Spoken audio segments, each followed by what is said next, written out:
Baruch atah Adonai Eloheinu melech haolam shehakol niyeh b'dvarai. Okay, good morning. Thank you for joining. As we continue and jump back in to Sefer Likutei Moharan with Torah and Tess.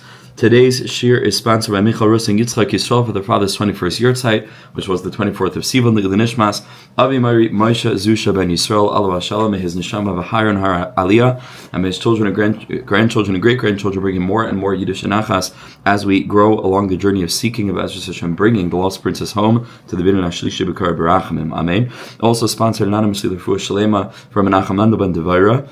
Also sponsored by Zev Klanli Lenishmas, his parents of Barindel Simcha and Ya'akov ben Yeshעיהו, and as a schus for shidduchim for Yehudis, Adina Elisheva, Rochel, Dovid ben Fayga, Kayla, Yonatan, Shimon ben Hadassah, Ronit, Netanel ben Micha Mahnaz, Avram and Rezel, Zeb ben Barindel, and all the singles of Chaya Miriam, also dedicated as a schus for Refuah for Chaim Yehoshua ben Chaya Miriam. We shall only hear Besuras Tevis, but Ezra Hashem. So we continue with Torah and Tess, and Be'ezras Hashem, we're going to hope to finish the Torah today, and we can start a brand new Torah next week, which will probably be the last Torah that we learn, because Torah Samach is extremely, extremely long. It's a massive and major lesson. So we're going to try to finish that before my departure from here, and then we'll continue, obviously, Be'ezras Hashem with Zoom. But in the meantime, we take a look at Torah and Tess. Let us just do a quick review back from the beginning, and then carry on from where we were up to. So we were learning in the beginning of Torah and Tess really as an extension of the end of Torah Nun Ches, which is probably itself an extension of Torah and Zayin, which itself reflects themes from Torah and Vav, and it could probably go beyond that also, but that's where we've been stopping. So the last couple of lessons really feed one into the other, and they're all about hashpa. Right? Going back to Torah and Vav, we learned about Malchus, and about how each and every individual has to identify within themselves a nakuda of Malchus to activate it, to realize I have the ability to impact others. I have the ability to make an influence, to make an impact, and to influence the world, and to bring the world closer to where it's supposed to go. Not for my own purpose, gesund and stark, which is the bechina of Malchus, that's in slavery, but rather for the purpose of freeing my Malchus, the aspect of Mordechai and Tzaddik, the aspect of Mordechai's Mar Drar, right, where the Maris is Drar, it's free. And when a person's Malchus is not in Galus, is in Geula, so then it's exactly where it's supposed to be. And where is it supposed to be? Ki Lashem HaMelucha Moishal Bagayim. Ki Lashem HaMelucha, right? That the Melucha is supposed to be HaKadosh Baruch Hu. The whole purpose is to point people back to their own intimate relationship that they can build with Hashem, not having to do with the mashpia at all, right? The job of the mashpia is to point everybody back to themselves and to train them and to teach them how to activate the tzaddik within to be able to live out of that space and to build their own very high-level kesher with HaKadosh Baruch Hu. And the ultimate culmination of that is hispaidus, right? Which is, like we said, the most individualistic thing, where irrespective of the person's relationship with anybody else, right, they have the capacity to go out into nature and to forge and to build their own connection with HaKadosh Baruch Hu, right? Crucially important. So that was Torah and Vav. We've been learning all the way throughout about the message that we're trying to convey, which is nothing other than the message of really everything that we've learned in Likutei Moharan until now. The ability to do chazara quite easily with the stream of consciousness. You have to read every single thing in the document, but you just go back and just pick one element, and read that. Even if it's just a snapshot, it gives you a little bit of a taste of an overview of everything, especially the summaries are very crucial. You can do that in a relatively short period of time. Highly recommended, and that's what it's there for. So that consciousness we've called Yaakov Avinu consciousness, Geula consciousness, everything the Rebbe is trying to teach us is what we're trying to give over. That was encapsulated in Torah Nun Zayin, which was the energy of Neder, and the energy of... Can somebody record it? The aspect of Neder, which is the Nakuda of... Which neder is the aspect of getting involved in a way of willingness, right? In a way of wanting, in a way of volition, right? Not being forced, not being compelled to do so. That's the message of the tzaddikim. That's emunas chachamim, to realize they have our best interest in mind, right? And they're there for us, and they're trying to help us. And that leads a person to the aspect we were learning in Torah, nun ches, about the nakuda of a peaceful experience, right? A consciousness of peace, which was itself the consciousness of Geula that we spoke about, that comes about on account of the tzaddik doing battle with Amalek, fighting the Melchamas Hashem, teaching us that we still have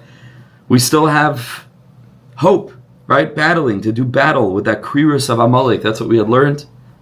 And that ultimately activates Shabbos, which is Oynik Shabbos, a Yiddishkeit of Ava, Tshuva me'ava, Yiddishkeit me'ava, Ava b'tanugim. And then we got to the end of Torah and Ches, and we said, in order for this process to work, the ones who are being mashpia need to see themselves in the context of the broader picture, which is interesting because that's how we began Torah and Zayin, right? We're speaking about how the Dibur of HaKadosh Baruch Hu splits into different malachim, and there's a whole hierarchical process. And that's really, we speak about malachim the whole time, maybe we're the malachim, right? We speak in a certain sense, right? Like we learned in Torah Lamed Gimel. The tzaddikim are likened to malachim. And there's a hierarchy of tzaddik, right? Which is, our understanding is not tzaddikim, it's just the tzaddik, right? Who himself is splintered down into all of his talmidim from the standpoint of the tree being just as much tree in the trunk as it is in the smallest twig. Right? It's the tree. And so it's like the tzaddik itself, or himself, is splintering through the dairas as his das carries on from person to person to person. I want, said the Rebbe, that my Talmidim should make Talmidim, and those Talmidim should make Talmidim, and the fractal tree unfolds, right, throughout all of history. And so we learned that model with regard to the Dibur of HaKadosh Baruch Hu. But in order for the process to work, all of the micro tzaddik sparks, right, of those who are trying to convey the tzaddik's message, have to do so with consciousness that they are only part and parcel of the tree. If there's a disconnect between them, right, and a person is learning Likutei Moharan, but they're not interested in Chaya Miriam, and they're not interested in Sipur Maisius, they're not Mamish Davuk, so they happen to find something that's intellectually stimulating, but they don't feel the kesher to the tzaddik, the bittul to the tzaddik, to feel that they're giving over that light of the tzaddik. So then, zelo, right? There's a disconnect. It's not going to carry the same tokef. It's a relationship that each and every one of us ought to build, but to realize that in coming close to a person who's reflecting the light of Rabbi Nachman, you're coming close to Rabbi Nachman, right? That's the goal. You're having a relationship with the tzaddik, and therefore, like I've said in the past, irrespective of whether you have access in a personal way to somebody who represents that, it doesn't matter, because it was never about that. You have the ultimate relationship, which is with the tzaddik, right? The Nachnaveh Mekar Chachma, in this case, who is the Baal Shem Tov, who is the Arizal, who is Rabbi Shimon, who is Moshe Rabbeinu, and that's the meta tzaddik, right? Which unfolds throughout all of creation, and that itself is really Adam Rishon, right? Is Adam, David, Moshe, right? Or Adam, David, Mashiach, right? But that's that element of the Geula consciousness that's part and parcel, right? Of Moshe Rabbeinu's das, Ata Risala das ki Hashem Alekim b'Shamayim imahav al arz mitachas ein oid, right? That's the consciousness of the tzaddik that we need to be able to communicate in a way of shiftless, like we learned.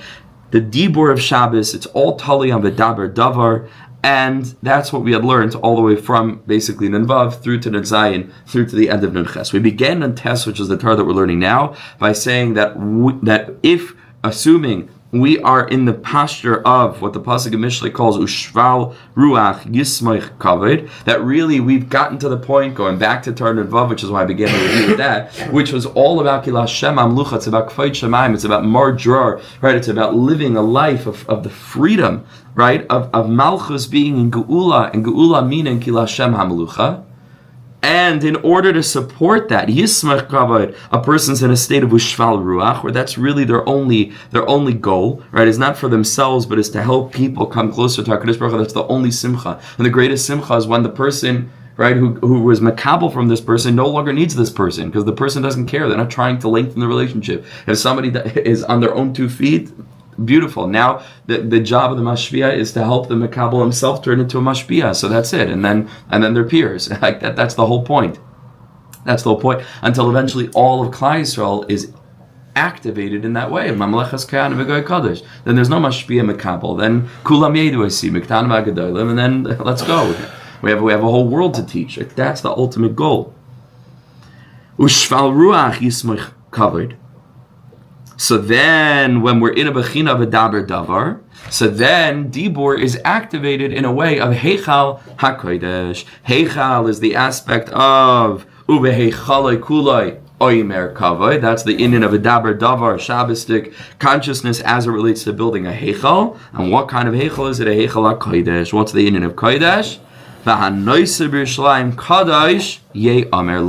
Right, another aspect of dibur, because it's the bechina of malchus, which is the revelation of a Kadosh Baruch Hu's kavod, and it all depends on the dibur that we use, that it should be a dibur of kavod and of shiflus and of bittul to tzadikim, and not chas v'shalom the opposite, in which case the whole system is clogged and it's not going to work. Right now, once that happens and that's true, says the Heilige Rebbe, people who are building this Heichal HaKodesh, which is a collectivity of all the neshamas that they've managed to reach and schlep out from the dirt, you run a risk.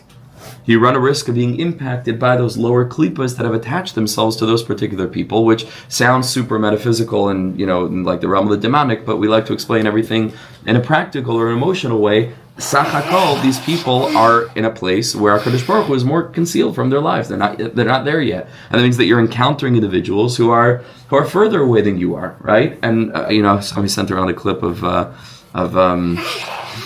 Rabbi Daniel Kalish from Waterbury. Was watching the Knicks game 4 with his chevra. I guarantee you, if he wasn't in this job, he's not watching the Knicks game. On what was it?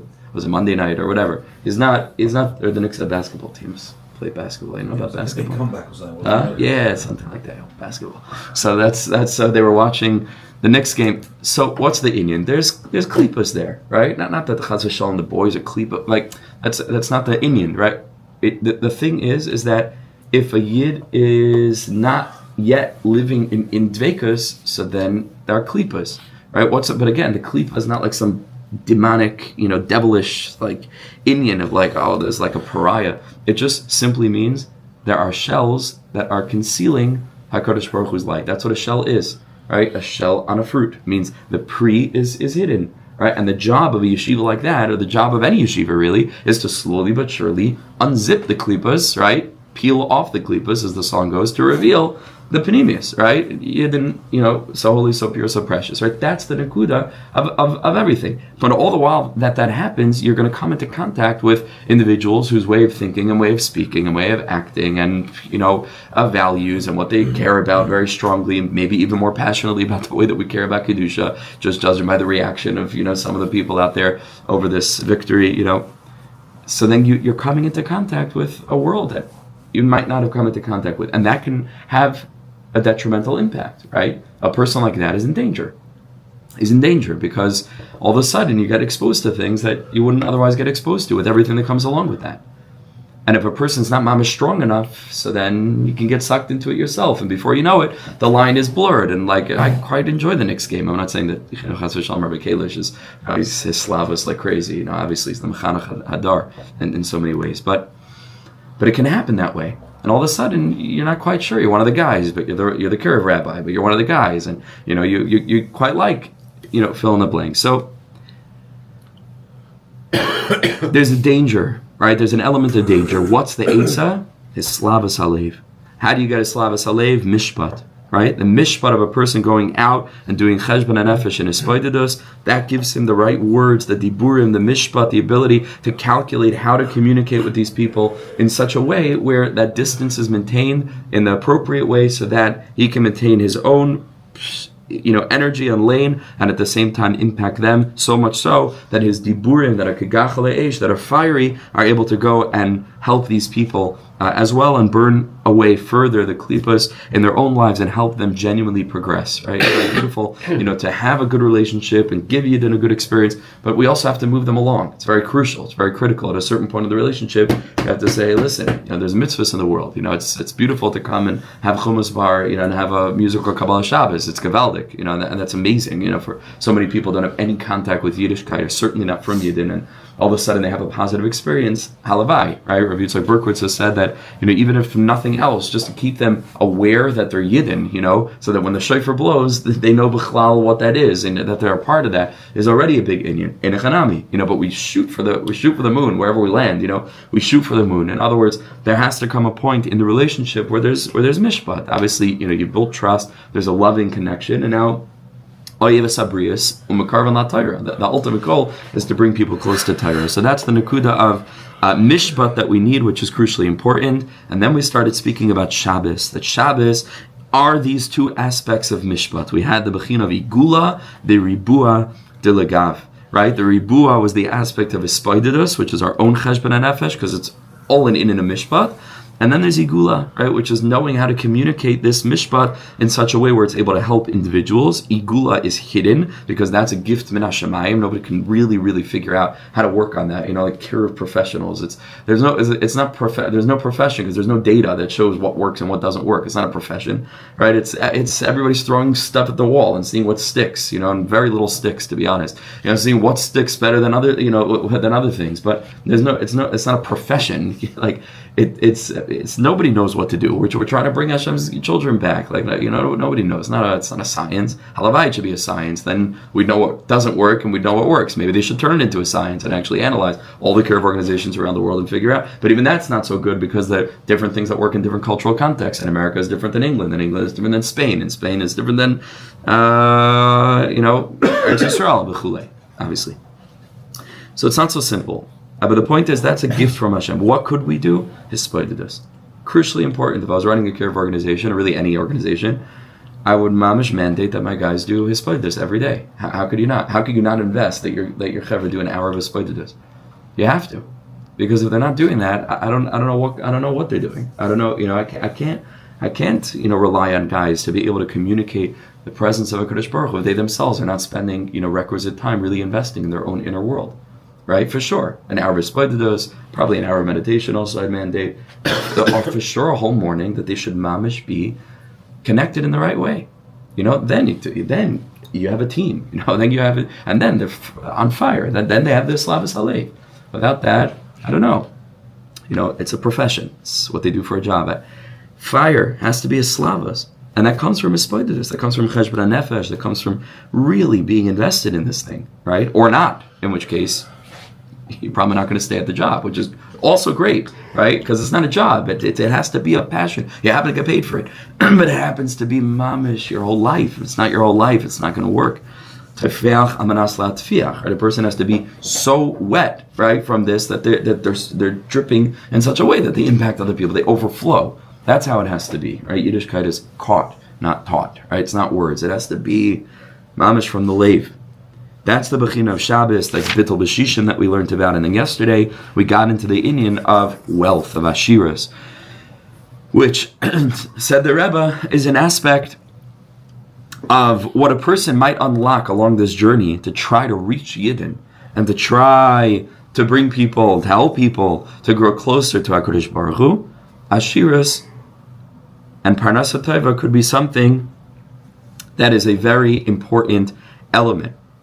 How is a person going to achieve Ashiras? Ashiras is a bechin of Chayma. Chayma is a wall, it's security. A pasuk that says that Hain Asher Kiryas Uze Uke Chayman is Gaba b'maskisai. Person relies on Ashiras, right? And in this context, we use it for a holy purpose. And Chayma is when you take the word Chema, which is wrath, anger, and you put a little letter Vav inside. From Chayma we have Chayma. So the Rebbe says, person used to work on their kas. Person who's responsive as opposed to reactive, who's thinking, which itself is the Shabbostic energy of thinking before we go and act, which is the 6 days of the week. That's why we have Shabbos. So Shabbos, vis-a-vis the 6 days of the week, if you conceptualize Shabbos as coming before the 6 days of the week, in which case it's a Mekar HaBracha, right, and it doesn't come at the end of the week, which it also does vis-a-vis the previous week, and that's a Nekuta of Malchus that receives. But here we're speaking about Keser Melucha, right, Malchus that is Mashpia. Because Shabbos is both. Because Keser is both, and Malchus is both, right? So here, and then also goes back to Torah and Vav about why it's Malchus, right? It's because it's Shabbos, but Shabbos is Keser, and it's both. So here, Keser is going to be Mashpia onto the 6 days of the week. How so? Again, it's intentionality. That's why it's Mashpia. That's why it's the Mekar HaBracha. Because intentionality is the Mekar HaBracha, right? Because the thing that distinguishes between an animal and a human being is responsiveness versus reactivity, is pausing to be intentional, to act intentionally, to be in a way of kavana. An animal cannot have kavana. There's nothing an animal does that's with kavana. It does what it does because that's what it does. That's it. That's called reactive. A human being is the only entity on planet Earth that's capable of acting with genuine intention, right? To break out of the teva, right? You never know. We're totally unpredictable, right? Even animals are unpredictable. Their unpredictability is still within predictability. Meaning there's a relatively basic framework of understanding the behavior of a lion, right? Now, it's unpredictable because it's a wild animal. It might attack you, right? But it's basically an on and off switch. It might attack me, but it also might not attack me. And it's not going to put on a suit and tie and decide that it wants to be a lawyer. You know what I'm saying? Like it's within a... Now, human beings, fairly enough, are also within a certain framework, right? There are certain things that are totally beyond the bounds of the human experience. A human being's not going to sprout wings and fly, so you can cancel that one out, right? There is a parameter for what human beings might do, but the overwhelming level of diversity among the options for what a human being can or can't or might not or will not do is dizzying, right? There's any number of things. Nobody knows. A person can just change on a whim. A person can get a new idea in their head. Their whole life changes from one minute to the next. It becomes from a secular background, becomes an Orthodox Jew. You can't predict for those kinds of things. Is it theoretically within the realm of the possible? Sure, but these things are totally beyond. Only a human being is capable of such a wide range, because as we move from level to level of creation, from daimim to tzemeach, from tzemeach to chai to medaber, the level of the last hey of Yud Kevavke to the Vav, to the first hey to the Yud, consciousness is expanding and expanding and expanding and expanding and expanding in an incredible way. So it's not ultimate. Only HaKadosh Baruch Hu is totally free. Like we said, a human being is still confined, relatively speaking, of course, because we're not God. We're reflecting the Yud of Yud Kevavke. But what's the Yud of Yud Kevavke? And even beyond, if you want to say Klal Yisrael's the Kutza da Ois Yud is literally corresponding to Keser. That's what it is. It's the Keser on the letter on the top of the letter Yud. What's Keser? Keser is Malchus. What's Malchus? Shabbos. What's Shabbos? Shabbos is intentionality vis-a-vis the next 6 days of the week. That's what it means to be a Yid. Right? And that's what we're here to teach the rest of humanity how to do. And that's why the Kutza da Ois Yud is part of the letter Yud and not part of the letter Hey, because we cannot teach a penguin, no matter how holy and enlightened and on fire, and no matter how much spiders you're doing, you cannot teach a penguin, to do as spider does, or to recognize the Creator. Just can't. But we absolutely can do that on behalf of all other humans with whom we share our very beautiful and tortured world. Shabbos. How do we do that? Again, we're getting out of reactivity into responsivity, not to kindle a flame on Shabbos. That's the inyan of moving from chema to chayma. And that, said the Rebbe, with this we'll finish the review and we'll begin, was the pasuk,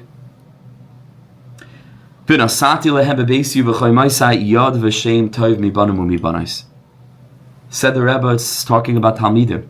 Talmidim are in a certain bechina toiv mibanim u'mibanais, because you can only have a certain amount of sons and daughters, but Talmidim could be infinite. Well, not infinite, but however many human beings happen to walk the planet. Right? That should be our target audience. You can reach billions of people, especially today. Mamish. So toiv mibanim u'mibanais, says the Rebbe, if we want to make Talmidim, which is the bechina, the aspect of toiv mibanim u'mibanais, then it has to be uv'chai moisai. What's uv'chai moisai? Is the aspect of going from chema to chayma. What will that give you? V'nasati lehem bibesi. That's the nekuda of Heichal HaKodesh. How do I do that? Yod v'shem. And the Rebbe had connected Yod to the nekuda of Ribua and Shem to the nekuda of Igula. With this we are ready to carry on the Ezras Hashem. So we take a look at the bottom of the column on the right-hand side. Is the last line, and the Rebbe says the following thing: V'chol zeh, and all of the above, naseh, it is produced, it is done, it is created, al yedei kisei u'mishpat haniskele'el, on account of the kisei and the mishpat. The nekuda of, like we learned, kisei hakava is the bechina of the bringing people closer to Hashem on account of mishpat. When a person is Meechal dvar b'mishpat, and it means that the way that they're going to interact with students is intentional, and the reason that it's intentional is because they've taken the time to become intentional on account of doing cheshbon hanefesh every single day, which the Rebbe calls his spaidudus, or an hour of yishav hadas. That's another lashon that you find in Breslov, which is a code word for a spaidudus. Yishav hadas, to be miyashev the seichel. That's what it means. What's miyashev? Is a lashon of Shabbos, right? That's what Shabbos is. Yishav hadas. Shabbos is shave, right? Liyashev et hamoichin. It means you take an hour out of your day, half hour should work toward an hour, whatever it is, at least a half hour, let's say. Really, if a person wants to do it right, of course you could talk to Hashem for 2 minutes also. That's beautiful and that's great. But that's not the avoid of spaidudus per se, right? The way that the Rebbe had it, you mamish shut everything down for this period of time. You put your phone on airplane mode, and you go out to nature, dafka, and you walk with HaKadosh Baruch Hu, you metayel with HaKadosh Baruch Hu in Gan Eden, like the pasuk tells us, right? You walk with Hashem. And then the world is Gan Eden in those moments. You're strolling with the divine. That's it. You're not there to accomplish anything or do anything or get anything done. You're there just to leave the world behind for a couple of minutes and to connect to HaKadosh Baruch Hu. And that is the nakuda of, it's the Shabbos that you have in your day. Right? In other words, in order for the rest of your day to be intentional, you need to have a bechina of Shabbos where every single day, klape, vis-a-vis that day, you have for your day what Shabbos is for your week. Or at least what Shabbos is supposed to be for the week. But what this will for sure be is taking time to really be miyashiv and to think things through and to talk out your day, to talk out yesterday, to talk out, your day plan for the day ahead, especially if you do this in the morning. And then it becomes mamish like a Shabbos. You can really think things through. How am I going to react? What am I going to do on this nakuda? How did I react? How can I become more responsive? Maybe next time I'll act differently or say something different or feel differently, and I have to be more aware of that, etc. Yishav hadas. Cheshbon hanefesh, but in the presence of an infinitely loving creator. Right? That's Rabbi Nachman's chachma and bina and chachma, keser aliya, which is keser melucha, and the whole system comes together. So says the Hilger Rebbe, when we're Meechal dvar b'mishpat, al yedei zeh yachal l'lamed l'talmidim chachmasai. Then he could communicate his chachma to talmidim v'leyazik lem, and it won't damage them. Ki ikra li matala b'zeh, because you can learn all you like and you can teach all you like, but it's all tali on this. Sheyachal dvar b'mishpat. That the way that we're giving it over and to whom we're giving it over needs to be b'mishpat, needs to be with a cheshbon, needs to be calculated. K'maisha Amr, like the famous Mishnah tells us, confounding Mishnah, Chachamim hizharu b'devreichem, right? That the Chachamim need to be careful with their words, because maybe what's going to happen, they're going to be sent into Gullus in a place of bitter waters, right? It's a whole very enigmatic, cryptic thing over there. The Yishtu at Hamidim Abayim, and then they're going to pass over this corrupted kind of ashkafa that was given over, and that will happen, that will cause it to happen to the students who come after them. So the whole ikr relies not on how much chachma is learned or communicated, but on his haru b'divreichem, right? The communication aspect is crucially important. Val yidei kavod and his gadel, on an account of the kavod that grows and grows steadily. Al yidei zen his gadol nefesh and megadol es hakavod. Then the nefesh that is megadol es hakavod, that's bringing HaKadosh Baruch Hu's presence into the world, grows. Ki nefesh is bekavod. Because nefesh is associated with kavod. Bebechinas, the pasuk in Bereshis, Sefer Bereshis, forgetting which parsha it is now, but Parak Memtes tells us, Yaakov Avinu says, B'soidam al tavei nafshi, right, of a kahalam, al techad kavoidi is the end of that pasuk, right? Which is important in order to understand the connection that the Rebbe is making here. What is Yaakov Avinu referring to? Right, here, this is the Hashgacha of HaKadosh Baruch Hu telling us that we all ought to be in Eretz Yisrael, obviously, because it's a reference to Parshas Kairach, and it's not Parshas Kairach here, it's Parshas Kairach there. Why is it Parshas Kairach? Because Rashi tells us from Chazal, that's what Yaakov Avinu was davening about, right? Because they were called a kahal, right, in Ada. And Yaakov Avinu is saying, please, HaKadosh Baruch Hu, don't make my name associated with them. And that's why it says Kairach ben Yitzhar ben Levi, but it doesn't go back to Yaakov Avinu, right? And it comes from this pasuk. And what do we see in this pasuk? B'soidam al tavei nafshi. he speaks about his nefesh, and then he uses other words to say the same thing, which is v'kahalam al techal kevaidi. Right, so you see that kavod is the same thing as nefesh. The nefesh is an akuda of kavod. Why? Because nefesh is in partsuf, klape ruach, which is above it, and neshama, which is above that, and then chaya, which is above that, and yechida, which is above that. When you put it all together, and you have yechida as keneged the kutza the ois yud, you have chaya, which is keneged the letter yud itself. You have yechida, right? You have neshama, which is keneged the first hey, you have ruach, which is keneged the vav, and you have nefesh, which is keneged the final hey. What's the final hey? It's the world of asiya. In the spheres, what's the final hey? The world of malchus. Kavod, baruch shem kuvayin malchusai. So these things correspond. Nefesh corresponds to the inyan of kavod, and that's what we're trying to help people out of. Nefesh, right? We're trying to help people out of a lower consciousness, the bechina of daimim inside of them that's so far from consciousness where it's so reactive, and our whole job is to help people out of reactivity. Is, in other words, to teach them they have a part of themselves that's capable of responsivity, and their job is to shine a light down on the place which is a part of them that feels like it has to act in certain ways or think in certain ways or talk in certain ways. You help them out of that. Very simple. That's the whole process. That means that you're lifting their center of consciousness, which we've spoken about in the past. We are all of these things, right? But the question is, where am I living out of? Am I living out of nefesh? Am I living out of ruach? Am I living out of neshama? And a person can live out of chaya and yechida. Tzadikim elyonim. That's what it means. They integrated and accessed chaya and yechida, where now that's where they're living, right? And even their neshama, which for most people would already be on a very high level to live on neshama, is subsumed within even higher levels of dargas of compassion and consciousness, and that's really what we're aiming for, and that's the geula, when every individual is able to climb out of their own nefesh to bring more consciousness into the world, which is possible only in a human being who's fully human, right? Because otherwise you can have a human being who's like a rock.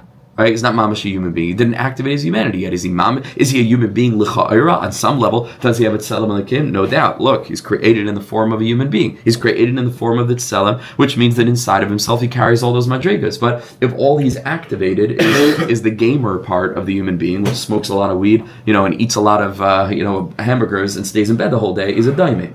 Right? He's a daime. Huh? A monkey is already a higher level, right? Is a daimim, and it's not a pejorative. It's not a bad thing. It's just, what can you do? That's where he is right now. It's not a judgment thing, and I'm sure there's millions of reasons why he is the way he is, and it's probably his parents' fault, and his parents' fault is probably their parents' fault. So it's not a judgment thing. The point is, we have to assess the situation as it is, right? We'd be accurate in calling such a person a daimim, right? Right now he's a daimim because he's totally not living in consciousness. He's in a loop. He's in a cycle. He's in a cycle of reactivity, and most people are like that. That's an extreme example, but all of us have a part of us that's daimim. It's not monolithic, right? There's a part of us that's in daimim. There's a part of us that's in ruach. Part of us that's in neshama. The goal is to take a look at all the parts of my life that are nefesh-like, and I want them to become elevated. Right? I want there not to be any part of my life where I just act because this is the way that I act. I want to be conscious and intentional to say, I can change every part of me. If the MS is that I need to change, I'll change in a minute, because I'm not committed to anything other than the MS. In other words, this is why Hillel is such a huge revelation, because Shammai, holy as he is a captain. In other words, Shammai has preconceived principles that he stays by no matter what. That's a captain, right? Again, on his level. But that's the model that Chazal have given us. There's Shammai, and then there's Hillel, right? Shammai, that's an energy of, this is the way that it is, this is the way I've always been, this is the way I've always thought, this is the way I've always acted, this is this. And you have to be willing to change millions of times, right? You have to have your core principles, but your core principles should be humility and MS, right? When you have those two principles, anything's possible. You never know what's around the bend. Then you become more human, because we said earlier that an animal is very predictable, right? And that was even on a higher level of that's beyond daimim, because it's still within a limited range. We have to be mamish. What is David HaMelech called? We're going to sing it tonight in L'chadaidi. Al Yad ben Yishai. No, that's not what I'm looking for. Can't remember the beginning of the sentence, but the words that I'm looking for is Ish Partzi. Right? David HaMelech is called an Ish Partzi. He's pirates together. Did anybody think that you'd see the David Mecharker b'chol oiz l'fnei Aron Hashem, like He's a king. 1 minute ago, he's dignified as anything. Comes the Aron, and David HaMelech can do whatever he likes. He can switch in a second. We learned a very, very powerful, if you remember, a memra, one of the shidduchim back in the day. We were learning over here. We learned about the Piasets Rebbe and Saba Zeros. He had a whole thing about whether or not he should do somersaults. Remember, by the Hadassah Sefer Torah. Remember, he was thinking about. He was like pre-planning in advance, going through this whole internal process. Like, how could I not somersault? But how could a Rebbe somersault? But that's the Nakuda. You understand? That's higher level dargas, right? Where a person's like, there's no, what do you mean, like, someone's going to be surprised? What should they be surprised? I'm at Selam Alikah, I'm free as anything, I'll do anything I like. In a way of Kedusha, that's the ultimate freedom, but within that freedom I stay human, right? So it means I can change all the time. That's what Klal Yisrael have always done. We've adapted, we've changed, we didn't stick rigidly to what we adapted to the Metzias. What we wouldn't recognize in a certain way, previous dairas, certainly not the way they dressed, the way they spoke, their mannerisms, but the core remains the same always, but we were always willing to compromise, right? We had to compromise. You cannot survive if you can't compromise. I was sitting with somebody speaking about the Kiruv organizations recently. He's a big donor, and he was making the same point. Coca-Cola, has to, it doesn't change the recipe, meaning that what the product is the same. But no company could survive, not 20 years, maybe not 10 years, I don't know. I'm sure you can look this up. How long a company can survive if they do not change one aspect of their branding, right? Of course they can't survive. Of course they can't survive. You have to upgrade your branding. You have to upgrade millions of parts of the company. Now, the product is the same product, but as you go, things are going to need to match an evolving world, and so there's something that's regressive about a Yiddishkeit that says we stick to our, well, in this case, not guns, but we stick to whatever kind of guns, and we say, we're not going to change one bit. It's not going to survive. It cannot survive. It cannot survive. Yiddishkeit has never been like that. We've been always willing to take into account our core values / product, the Metzias around us, and there's been this symbiotic a dance between conservatism, what pulls us to the past, and progressivism, what brings us to the future. And it's been in that balance, that synthesis of the old and the new, of the Bechin of, in this case, Baki B'Shoiv and Baki B'Ratzai, right? Knowing when to sit where we are, knowing that there's progress to be made, and putting all these things together is what's helped Klal Yisrael along. Right, but any chelik of Klal Yisrael that's going to be unwilling to recognize the Metzias is not, they're just not going to make it. It's tragic. They're not going to make it because it's not sustainable. Yiddishkeit has never been that way. You have to know when to hold them, when to fold them. You have to know how to play this game, and the leaders ought to be of this nature. But that's ultimately what a Yid at the top level is supposed to be, the most responsive, as opposed to more reactive, and really being able to negotiate every single situation, and to chart a course of action forward that is a course of action forward, right? That isn't simply being a black and white, but we have to move forward, So that's really what we're speaking about over here. This Nakuda that we're learning about,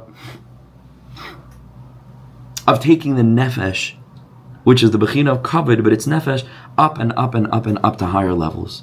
As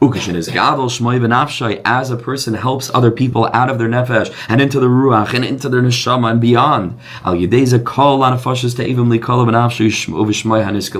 That means the more that my nefesh is activated, right, in a higher way, and there's consciousness, which is the tikkun of the system, which is really actually the Kabbalistic secret of the Igul of Ribu. If you look at the Mefarshim over there, that's exactly what it's talking about. It's talking about, without getting into the whole depth of it now, it's talking about the moichin of Zer Ampin coming down to give Malchus moichin, which is exactly this, right? It's consciousness that's filtering its way down through the system to reach my nefesh, that my nefesh should become activated and bring it the responsive nature, which is the result of hispaidus. What's going to happen? All the nefashos are going to be included in mine, right? In other words, we as mashpiyim are going to be able to bring das all the way down, not just to my own level nefesh, but to the nefashos of others. V'zeh perish, and that's the aspect of the perish. Bayis v'hoin nachlas avos.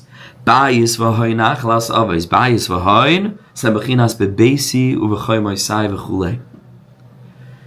Bayis v'hoin, a house and wealth. Nachlas avos. This is the Nachla, this is the inheritance of our forefathers. Bayis v'hain is the bechina of bebeisi uvechoy moisai. That's the pasuk that we learned prior. And zehakoyach mikabel me'avos. When you have bayis and you have hain, which, like we said, everybody wants to be close to a wealthy person and sort of included within their circle. So that's a metaphor for what's happening over here on the level of hashpa. Where does that come from? From the Avos HaKadoshim. What's the Avos HaKadoshim? Sha'avos hayim geirim geirim. All three of our Avos HaKadoshim were involved in making geirim, right? And of course it includes Bali Tshuva, but over here it goes to the nth degree. Famously, when the pasuk says explicitly about Avram Avinu ve'esan nefesh asher asa b'char, and Avram Avinu was involved in being mekarev for chaykim, right, and being megar gerim. Uksiv, and the pasuk in the beginning of Parshas Vayeshev says Vayeshev Ya'akov be'eretz megurei aviv. Ya'akov Avinu returned to the land of his father's sojourning, but the Medrash tells us Vayisa be'Medrash Malamich Yitzchak gir gerim v'zeh megurei aviv. Ya'akov Avinu went ahead and he involved himself in what his father involved himself in, which was nothing other than being mamshech Avram Avinu's derech and being megar gerim. That's megurei aviv. So Yaakov continued doing the same thing. So we know that Yitzchak was megar gerim. Uksiv b'Yaakov, and it says b'Yaakov Avinu b'yomer Yaakov al beisav al asher imai hainu agerim. Yaakov Avinu said to his household and to those who were with him, and Chazal say hainu agerim hasiru es elekei hanechar. Right. So you see that by Yaakov Avinu himself there was this inyan of being megar gerim. This is what it means to be Bnei Avram, Yitzchak, and Yaakov, is to be people who take achrayas for those around us, people who recognize there's a world out there, I'm in it, there's malchus to be able to activate in myself and to bring to the world. I have to reveal HaKadosh Baruch Hu's malchus. That is why I'm here. That's why I have an identity, right, that has an outward-facing nature, right, to communicate and to interact with people, is for this reason and this reason alone, to try to bring more of HaKadosh Baruch Hu's presence to the world through my own journey, my own nefesh, my own raglayim, and my journey with having pulled into an ever-going, ongoing process of looking at the reactive parts of my life, working on those things, and then to share that journey with others. Very simple, right? That's the whole Nakuda, and that's Avram, Yitzchak, and Yaakov. So we come in for a landing over here. Hadassah is the Helig Rebbe. Sheish Kamer Sham, Sha'asa the Karvam, Tachas Kanfe, Avaydasai. That's a key word. Now, our Rishaim, says the Rebbe, it's a very Rabbi Nachman-like sentence. There would appear to be some where it is usher to be mekarev them tachas kanfe avedasai. And this is a very strange word, because what word would you expect after the word kanfe? Shechina. That's the word of that's the lashon of Chazal. He doesn't say it's usher to be mekarev them tachas kanfe shechina. He just says don't be mekarev them to your avodah. Right? And therefore there's a Breslover tradition, it's brought in Siach Sanfei Kodesh, that all throughout the Doros they understood this to mean there are certain people who you don't want to put all of your energy into trying to be mekarev them, because they're beyond what you're capable of doing right now, or the risk is just too great, right? So we don't embrace, so they didn't go, into places and trying to schlep people out. That wasn't the inyan, right? Those people will wait until they have a soros me'atzman, and then, of course, we'll engage with them. So it's not meaning, in other words, it's not a statement about the individual. It's about the statement of the individual's current state, right? When they get to a point where they're a little bit more reachable, and they come online a little bit more, then avada, we're mekarev them, right? But because the nekuda is kanfei avedasa, not kanfei hashchina, right? Of course, we want them to come close to the shechina, and chas v'shalom, the Rebbe doesn't mean to say, after everything that we've learned, especially in Torah and Ches, right, about battling Amalek v'chulei, the Rebbe doesn't come to be, mekarev people and say there's some rishon that there's no hope for. Chas v'shalom. It's not what the Rebbe is talking about. But there's a risk, they might go ahead and bring the person down from their madrega. This is what happened by Moshe Rabbeinu, Shekerav is Erev Rav, who on account to be Mekarav the Erev Rav, right? The Erev Rav are the ones who did the Egel, they instigated everything, and on account of that, Moshe Rabbeinu was the one who was Mekarav them, had a Yerida, because HaKadosh Baruch Hu quite literally told him, Lech Reit, right? Which means descend from the mountain, and the Kedushas Levi says it means Reid be Madrigascha. Now you have to go down from your Madriga in order to interact with these people, in order to relate to them, in order to try to bring them closer. But that's going to result in a Yerida from his Madriga. And then he can be doing all this in the world. It's not necessarily going to be enough to be Machnia, the Ra, that he's encountering within these individuals. Then there could be a huge blemishing. Either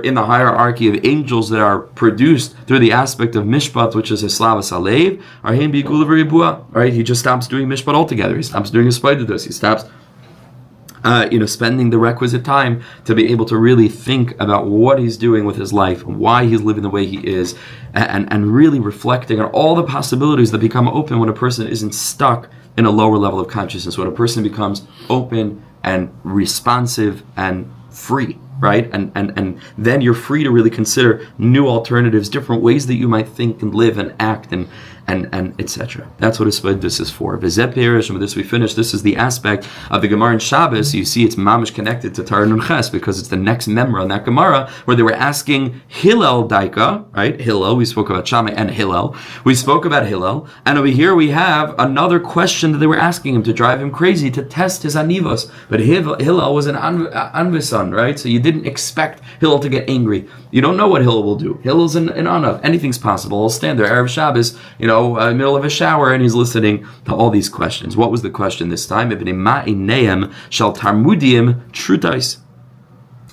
are the eyes of the Talmudim, is a certain kind of nationality, trutais? Why are they mikukal? They're corrupted, they're distorted, their eyesight is not good, their eyes are blemished. So the Rebbe says, Talmud is an aspect of Russia that we're not mekabel gerim from that place. Now what's fascinating, and what's brought down in Reb Noson's fascinating and phenomenal Pirish Oita, he writes over there, he says, if you look in the Gemara over there, that's a shita that's dacha. Right, that's not a shita that's paskin la'alacha. The Rebbe over here quoting a shita, it's not paskin la'alacha. The fact is, the Gemara conclusively proves that we are mekabel gerim. There's one shita that says that we're not mekabel gerim. It's not la'alacha. So he says, Hainu hach. He says this is exactly what we said before about asur lekarvam tachas kanfei avedasai. Of course we're mekabel gerim from the Talmudim, but we're not mekabel gerim. We're not going out to be mekabel. So the Rebbe Dafka uses a line in the Gemara, right, that says something that isn't halachic because it's not binding. Of course we're mekabel gerim, but at the end of the day, that's a line in the Gemara. It says, don't put yourself at risk of involving yourself with people who are not ready yet. Right? It's an amazing diuk, right? From that the Rebbe uses dafka this line.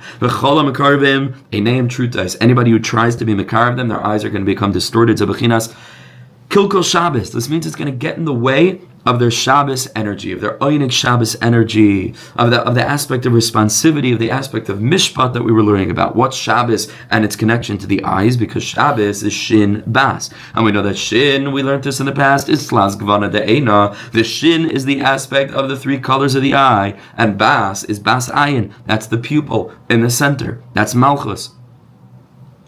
Says the Rebbe, Shabbos is eyesight. Eyesight is Shabbos. It's going to get in the way of Shabbos, which is the Nakuda Mishpat, like we learned. It's going to get in the way of the aspect of Igula v'Ribua. It's going to get in the way of that whole thing, which is an amazing thing that we learned, that the Rebbe's Igula v'Ribua is manifest in his kais. What do you do with the kais? You have to look at the kais. Very important, right? To look at the kais, a huge Kabbalistic tikkun, right? Aside from the fact that, you're holding something, you should look at it when you're making a bracha for kavanah purposes, right? That's on nigla, on nister, yichud, right? The kais is malchus, the eyes are chachma. It's Torah aleph, mamish, sunshine and the levana. You're entering into Shabbos Kodesh, malchus, the kedusha. To reveal HaKadosh Baruch Hu's presence, you bring about a tikkun. Right? Shabbos is connected with the eyes, the kais. It's all about the kais. The kais is malchus. The kais is keser. Right? So that's why you have igula v'ribua daika by the inyan of the kais that Rabbi Nachman used to make kiddush on Shabbos, because it's all about hashpa, malchus, keser, malchus.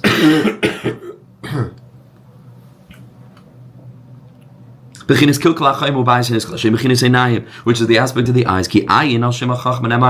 The eye is the aspect of chachma. They ate from the Eitz Hadas, and their eyes opened up. Right. They became a certain level of chachma, of awareness. The ala nefesh, Nemarin about the nefesh, it says toiv mara einai mahalach nefesh. Good eyes, right, are better than mahalach nefesh, than an ever racing soul, right? To have eyes that are open to the world, eyes that see. That's what kas does. Bechinas ashasha Mikas, Eini, on account of Kas, I couldn't see properly.